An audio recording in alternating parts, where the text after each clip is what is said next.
Hi everyone, hope that you are well. So today I'm doing a short instructional video on triangle pose, or Trikonasana as it's called in Sanskrit. So generally, if I'm teaching a class, a good posture to come into this from is Warrior Two, or you can come straight into triangle pose from standing at the top of the mat. But we'll come into it from Warrior Two. So I'm standing at the top of the mat. Got feet hip width, so we're extending up, shoulders relaxed, chin drops slightly, slight tilt back of the pelvis, so the spine is nice and long.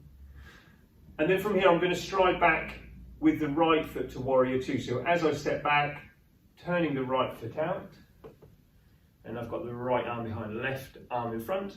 Left leg is bent with knee above the ankle, shoulders relaxed, and we'd have a soft gaze looking forwards over the top of the left hand. So from here coming into triangle, I'm straightening this left leg, or a slight bend in the leg, either because of tightness or if you know you're hypermobile in the knee. So I'm slightly hypermobile in the knee, so I'll keep a micro bend there.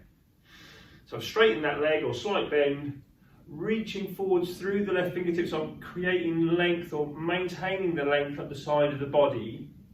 And then I'm going to bring this front hand, this left hand down to the inside of the left leg as I take right arm up, right fingertips to ceiling. So I'm going to demonstrate coming into this from the other angle, or me straight on towards the camera. And when I'm into this pose, I want, as best I can, chest is sideways on.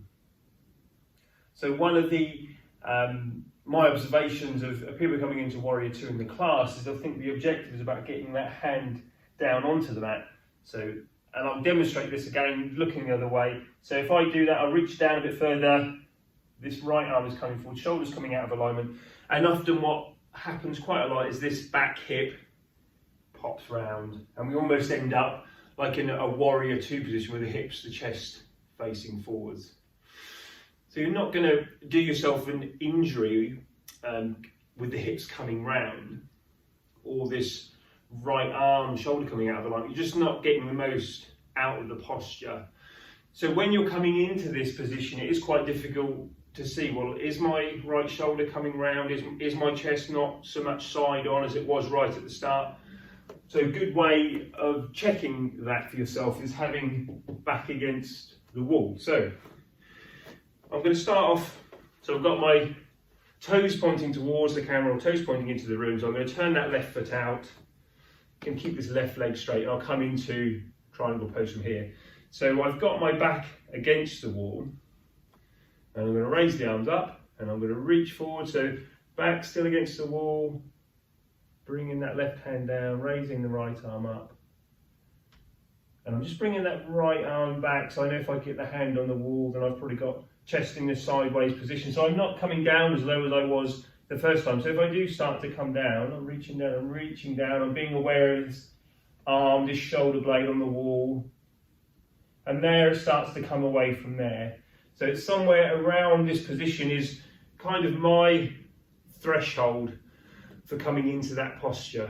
So the threshold being, I'm going from, as I'm coming down, the level of challenge is increasing, or I'm identifying the level of tightness in the body more, and then I'm kind of reaching an optimal point, and then I'm going beyond that, and I'm starting to come out of alignment, and my body's not getting so much out of the posture as what we'd like to.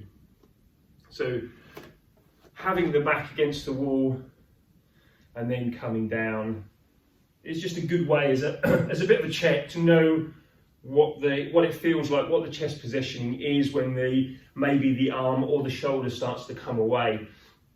For some of you, this won't be a problem whatsoever, and you're quite happy coming into triangle pose, getting, in this case, that left hand all the way down, body sideways on, and we're creating this length and stretch all the way up the outside of this back leg, all the way up, coming into the posture.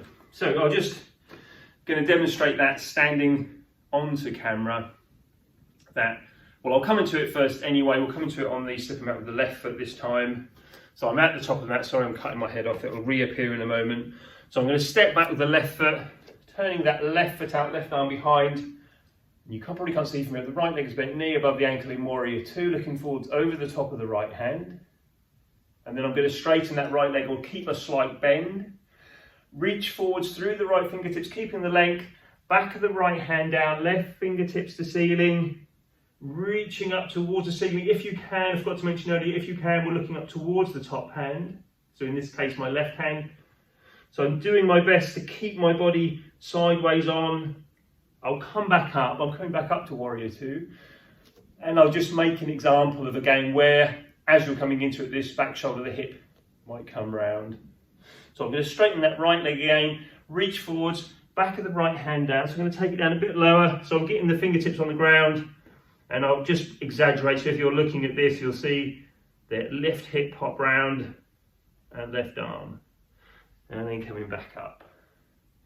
And then I'll step that left foot up and come back to standing. So hopefully that makes sense. So as we're coming in to Warrior Two, as much as our body will allow, we're keeping that chest sideways on the mat. I think a lot of it is understanding or being body aware as you're coming into the posture. It's really just to make sure you're getting the most out of it with what your body allows, as opposed to overextending and not getting the stretch and the lengthening that we're trying to achieve with the posture. So it's identifying where that threshold is for you, where you're kind of reaching that optimal position of getting the most out of the posture in terms of stretch, and then where you go a little bit too far and then the hip and the arm start to pop out of alignment and we're not really doing as much with the posture as we could do. So thank you for watching. Comments, questions, welcome. Take care till next time.